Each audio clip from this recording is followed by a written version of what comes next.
suppose, start recording it. Yes. Good. The floor is yours, Mary. Okay, thank you. So I'm sitting in the blue room all by myself, speaking to the empty room. It's a bit odd. Anyway, I'm going to talk about the ideal food. The Ideal Food was the title of a book Martinus wrote in 1933. As you may remember, he published the first volume of Liebesbuch in 1932.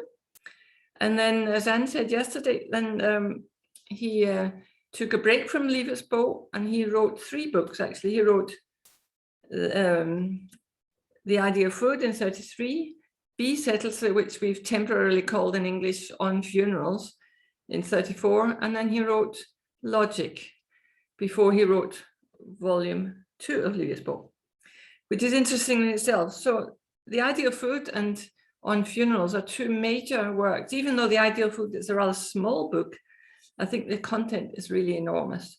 And it's all part of his plan to expand the whole idea of neighborly love. Christianity taught us that we must love our neighbor as ourselves, and Christ focused mainly on loving other human beings, because before that, life was total barbarism. It was an eye for an eye, a tooth for a tooth, which was an improvement in what had gone before, which was 2 eyes and a whole head for 1 eye, and so on. So Moses brought sort of balance into things, 1 eye for 1 eye, but Christ went further and said, no, you have to love your neighbor and forgive them. Martinus goes further and say, well, who is your neighbor? And our neighbors are not only our fellow human beings, they're also the animals, it's also the planet, it's also the micro beings within us, our organs, our cells, and the even smaller particles.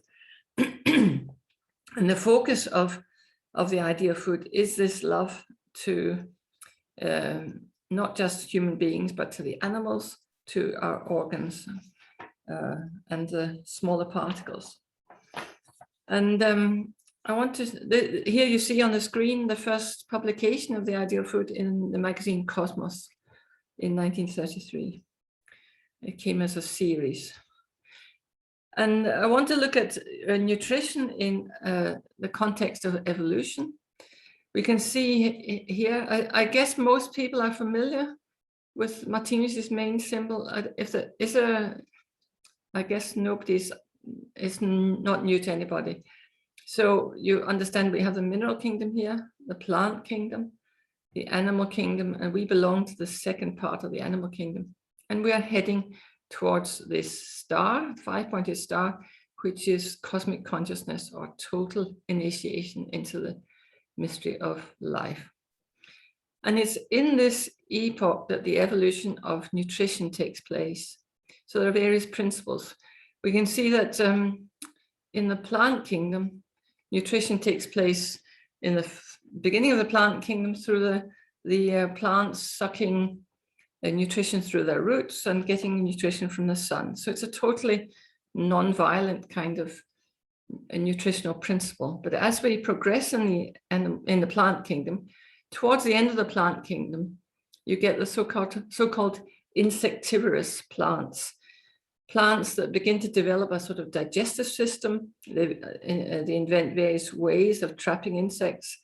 They develop a kind of gastric juice that can dissolve the insects, and they begin to develop a stomach. And I don't know what you feel, but when I look at insectivorous plants, I think they look really ugly compared to other plants. I mean, in a way they're beautiful on their own, but they have a quite different atmosphere about them somehow.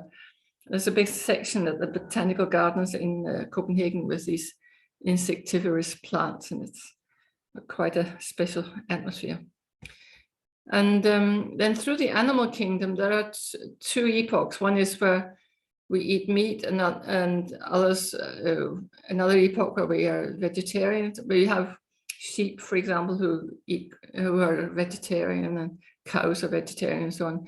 but all animals go through an epoch where they eat meat and another epoch where they eat plants. And the order in which they do so varies a bit. But what we can see, oh, that's not what I wanted to do. Not what I wanted to do. How did I go back? Yes. So we are about here in evolution.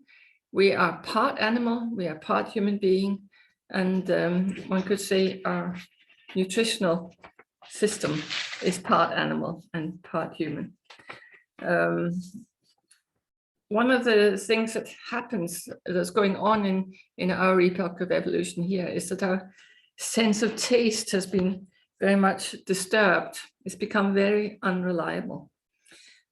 And this is due to the degeneration of instinct, which I think we will look at later.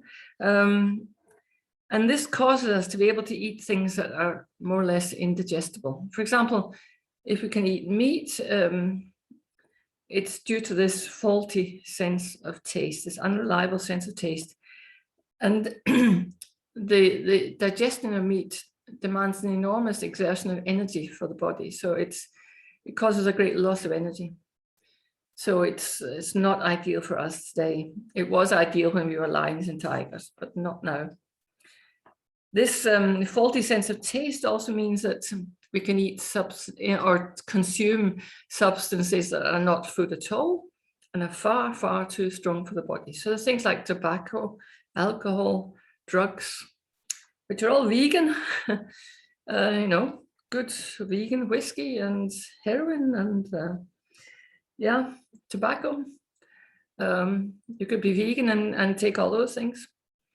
But Martinus says that they shake the body to their foundations.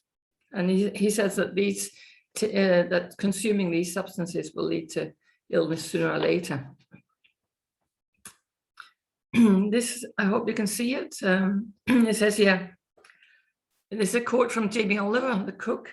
He says, homicide is 0.8% of deaths. Diet-related disease is over 60%, but no one, bleep, bleep, bleep, he swears here, talks about it. He says no one, I won't say what he says. And of course, diet-related diseases is becoming such a problem. So there are a lot of people who are beginning to talk about it. And here we have some Americans, T. Colin Campbell, Michael Greggers, who you maybe know from nutritionfacts.org. Dean Ornish, a cardiologist, who proved that if you eat a vegetarian diet, or maybe you could include a little fish, but the ideal was if you eat a vegan diet with very, very low fat, you could reverse heart disease. Revolutionary studies. Caldwell Esselstyn, and who invented the term plant-based diet. Vicente Molina in Canada, who's written wonderful books on becoming vegetarian and becoming vegan. And then in Denmark, we have our own Maria Felding and Matthias Schmidt-Hansen, who've written a book, which in English is called The Plant-Based Diet, but it's not translated into English. It's available in Swedish, the first edition. So people are talking about food in certain circles. We have to do something about it. We can't have 60% of the world's population dying from diet-related disease. And Martinus says in The Ideal Food, from a cosmic point of view, I can't see it myself, a very small percentage of people within civilization are absolutely healthy. So we see the hospitals are getting bigger. Hospitals are growing. We talk about super hospitals in Denmark.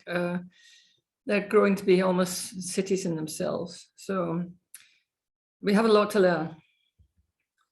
Here we see, again, if we look at this symbol, it's about the combinations of the basic energies.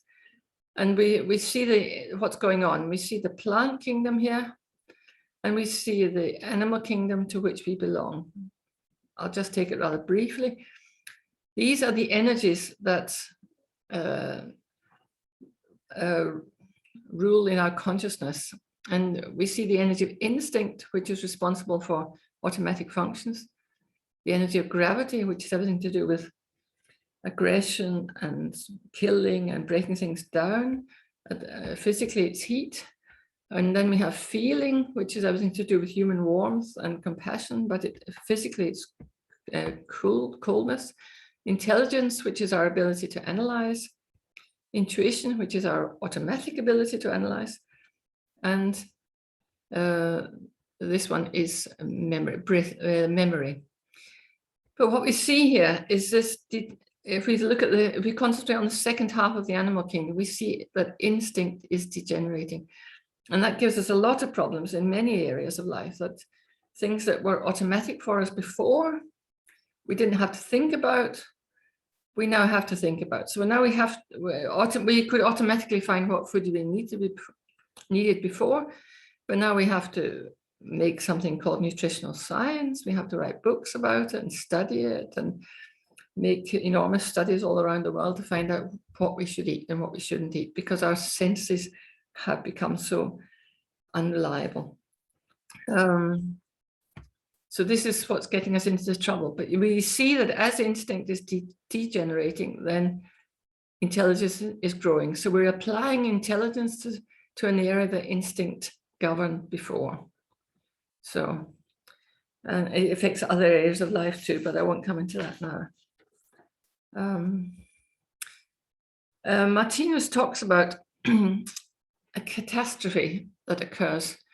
And this is a rather drastic quote, and he's referring to what happens when we really undermine our organism with taking drugs and smoking and using alcohol. He says here, this catastrophe is admittedly terrible in itself. So he's referring to what happens when you've got really drunk, or you're totally spaced out on drugs or whatever. So it's terrible in itself, and it appears as the very strongest or most radical experience that exists.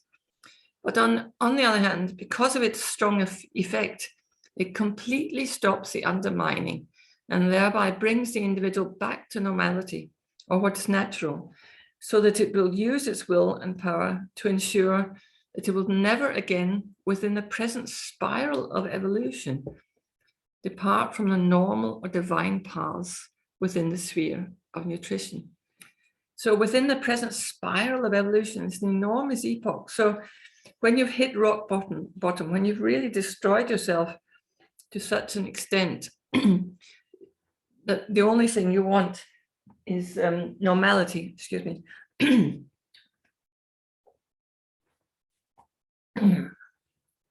You will do anything to get back to normality when you've destroyed yourself to such a degree. I looked after a woman once in a nursing home who had, she had got atrophy of the brain from drinking alcohol in one life, and she couldn't do anything. She couldn't look after herself in any way. She couldn't even speak. She could hardly walk. That's from drinking heavily for one life. And you imagine what would that do in the next life? Because what happens is that when we drink heavily or take drugs or smoke and so on, we destroy our talent kernels for building up a healthy organism in the next life. So that's what he's talking about here. He says here in The Ideal Food, I present these analyses because for mankind, the question of nutrition is so serious that none of its individuals can become truly healthy or have an existence that is truly free of illness before it comes into contact with a source of nutrition that, absolutely without being based on murder and dismemberment and in accordance with eternal laws, is suited to the advanced human being's step in evolution. So it is a question of evolution. We are more advanced than we ever have been. Life is progressing. So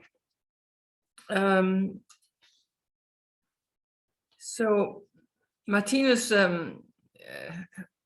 he says eating animals involves not only killing and dismembering them, but in another way, he describes it also as a kind of slow suicide, even though suicide is a very drastic expression. But our current eating habits shorten our lives. I mean, maybe not yours exactly, but if we look at mankind as a whole. So, and we see an enormous growth in lifestyle-related illnesses. We've got heart disease and diabetes and cancer and all sorts of other illnesses. But it's becoming such a problem that people are beginning to do something about it. So Martinus also talks about other consequences of eating animals. And one is the creation of our fate. And to understand this, you have to buy the concept of reincarnation. It doesn't work without reincarnation. He says that every thought that we think, every action that we carry out comes back to ourselves. So we kill millions upon millions of animals per day on Earth, millions of them, in order to eat their meat. And we also enslave the animals, so they spend their entire short lives in captivity. So he says that using animals as slaves only enslaves us. So it comes back to us as kind of slavery. And I can't help thinking about Corona. We've all been locked in our flats or our houses for a long time. And I think, well, what about the animals? They're locked in prison camps for animals, concentration camps for animals, so to speak. So one of the consequences of eating animals is an untimely death. We subject the animals to a shortening of their physical lives. Of course, they can never really die because they, like us, are also eternal beings. But it means that we can die prematurely, and typically in accidents or in natural catastrophes. Because if you're hit by a car, it normally isn't because the driver hates you. It just happens. And if you kill a cow because you have this superstition that you have to eat it, you'll die if you don't eat this cow. Then it's not because you hate the cow. So this killing action or brutal action comes back with the same sort of mental quality. Some people object that if we didn't eat animals, there would be too many on the earth. But of course, the number of the animals on the earth is actually something that the earth itself would regulate. At the moment, we have an enormous amount of artificial insemination. So the animals are kept more or less permanently pregnant. Cows, for example, they're artificially inseminated as soon as they're given birth. So they're always producing milk. So just imagine being constantly pregnant. Some people object that if we all became vegetarian, there would be massive unemployment because a lot of industry is based on employing people in slaughterhouses and to catch fish and so on. But evolution doesn't go in leaps and bounds. It goes slowly, so we will gradually learn to adapt. So Martinus visited the president of Iceland, who was very sympathetic to Martinus's ideas and very sympathetic to the idea of vegetarianism. But he was concerned that that fishing was such a large part of the Icelandic economy. So Martinus reassured him and said, well, things will not change that quickly. So there will be time to gradually adapt. And I think we see in Denmark now that because of the Corona crisis, they killed off all the mink here in Denmark. And now there's this discussion whether they should be allowed to have mink again or get help to start up some other industry. So some people can say that, well, vegetarian food tastes really boring. And of course, if you're used to heavy meat dishes and so on, it will taste different, but it's a matter of re-educating your sense of taste. And I was brought up as a Catholic, and we always had to sacrifice things, fast in some way, for 6 weeks up to Easter. And I remember one Lent, as it's called, I stopped eating sugar for 6 weeks. And on the Saturday before Easter, you're allowed to eat the things you've been not eating for those 6 weeks. And I and my brother and my sister, we dived into some sweets and chocolate and so on. We were all so sick because it tasted awful. So in just those 6 weeks, our sense of taste had changed quite dramatically. You can also be ridiculed or feel pressure from others. I know this is a problem for a lot of young people, that they feel pressured into drinking alcohol, even if they don't want to. And I work a lot with young musicians, and especially the rock musicians and the jazz musicians. They feel very pressurized to drink because they play in places where people drink and they're given drinks and so on. So they feel a lot of pressure. You could also be ridiculed by your so-called friends and your family who think you're being really a pain in the neck by not eating what your mother has made or so on. And even official health advice. I went once to a patient, it was called a patient school at the local hospital. I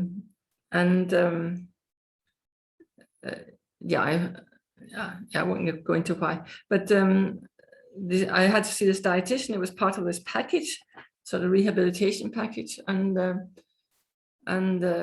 she asked me about my diet, and I said, yeah, but I'm vegan. And she looked at me and said, okay, so you're committing suicide, are you? I thought, what? You know, this is a young, fully qualified dietitian telling me that veganism was suicide. So even there, we're up against it. Of course, there are many other dietitians who would not agree with her. So how are we doing for time? Oh, time is running. Oh, time is really running. Okay. Anne, are you taking this symbol tomorrow? I can't hear you. I've got it. I was thinking of doing it briefly because I thought you'd have it, but I can take it if you want to press on. I think I will press on, but I just want to say that this is the principle of life units, and that I think I have to press on because otherwise I won't. Yeah, maybe I can just quickly say that if this symbol was one of us, then the triangle in the middle is our I, and then this is our superconsciousness, and this is our organism, which consists of organs which have the same structure, which consists of cells that have the same structure. So what we are looking at is life within life within life. So it's not that we just consist of dead organs. They are actually living beings that have a consciousness like ours. But you can hear more about that one tomorrow, or we can talk about it in the question time. So I want to get on to this one. This is one of Martinus's main symbols about nutrition. And we see this evolutionary process where we see 3 large steps here that I'm going to focus on. This is the animals proper. This is the unfinished human being. And this is the real human being. So we are on this stage somewhere. And we see that we have a meat life unit here. So it's not only that the animals themselves consist of are living beings. The animal consists of organs that are alive, and then the organs consist of cells that are alive. The cells consist of smaller particles that are alive. So it's when we kill animals, we're killing life on very many levels. So where are we? We can see that the actual nutrition is this red bit. But in order to get at it, we have to kill the green and yellow life units. In the idea of food, he calls them life units A. And the red one is life units B. So when we digest the food, we're killing off these green and yellow ones. And often we do that in the pot. So we cook or roast, we boil or roast or fry or something. So we transfer some of the killing process to outside of the body because it's very strenuous. And here we see this very coarse vibration of the animal nutrition. And the orange sun symbolizes that it's based on the killing principle, but it has its role in evolution. So it is very good nonetheless, but it's just something that we've really grown out of in a way. Just like clothes for a 10-year-old don't fit a 15-year-old, food for a beast of prey is not suitable food for an unfinished human being. And this is what we see here. We see this coarse vibration of the coarse vegetarian food, things like nuts and root vegetables and things that take a bit of chewing and have a lot of fiber. And the blue zigzag is fruit.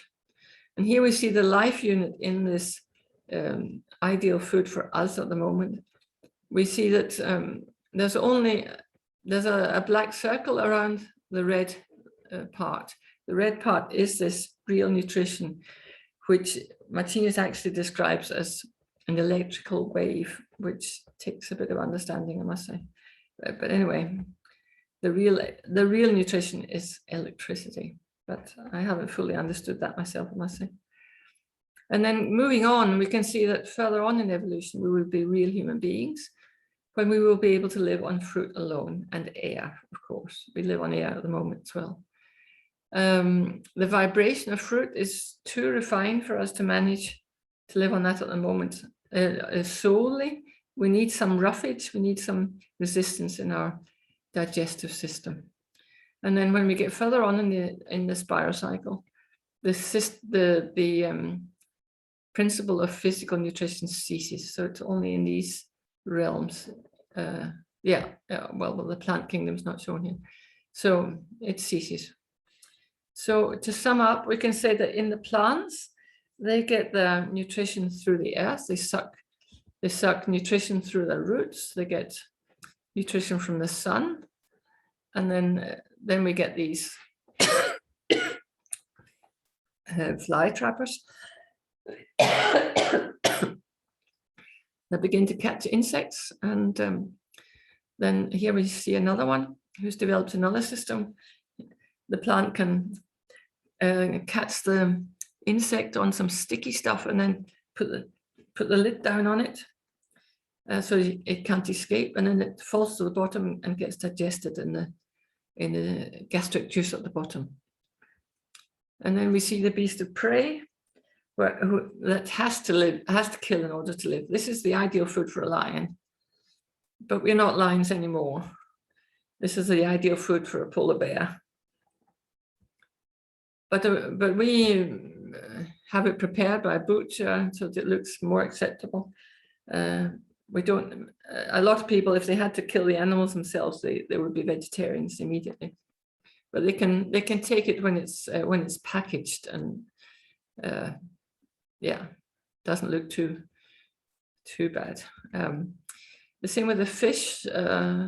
We kill millions upon millions of fish every day. But they have a right to life, just like anybody else. So Martinus describes the ideal food for us at the moment is everything from the plant kingdom, nuts and seeds and fruit and vegetables and so on. And the reason for this is that the plants have a totally different sensory system. So when we eat the plants, they don't feel any pain. They even gain life by being put into a physical organism. So the suffering, of course, you can say, okay, if I eat a carrot, I'm killing the carrot. But because of this difference in this sensory mechanism, the whole nervous system, then eating a carrot involves much, much less suffering than eating a cow. So the plants can only have a vague inkling of pleasantness and unpleasantness. It's a very sort of undifferentiated sense.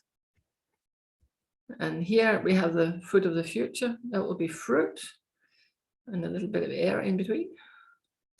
And then further on, we won't even need the fruits. We'll just have the air. So Martinus describes at the end of the little book some hints for the vegetarian beginner. He says, keep it simple. and recommends that we avoid strong spices. He talks about no big dinners and eat fewer courses. No alcohol. Instead, we can drink water, fruit juice, he says. And his golden rule is this, that he says, this is Martinus, he says every individual must keep strictly to the foods that cause him no trouble and whose digestion he, so to speak, does not notice. So it's a matter of being very aware of how your body reacts to what you eat. And of course, we're all more or less patients in this life. So some people are allergic, some people can eat raw broccoli, other people's stomachs will really rumble if they do something like that. So it's a matter of seeing what one's own organism can tolerate. And then he says that clean, healthy milk is okay for the vegetarian beginner. He doesn't state how long one is a beginner. I think one decides that for oneself. At the same time, he was writing this in 1933 when milk production was something else than it is today.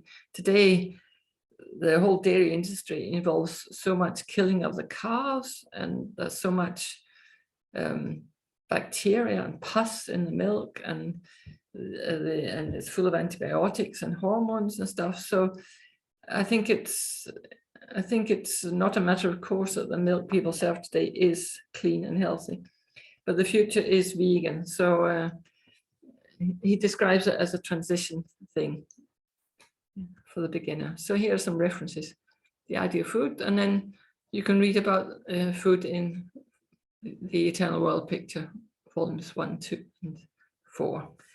Yeah, that was a lightning lecture. I think I'll stop there. And yeah, you can unmute now. Thank you so much.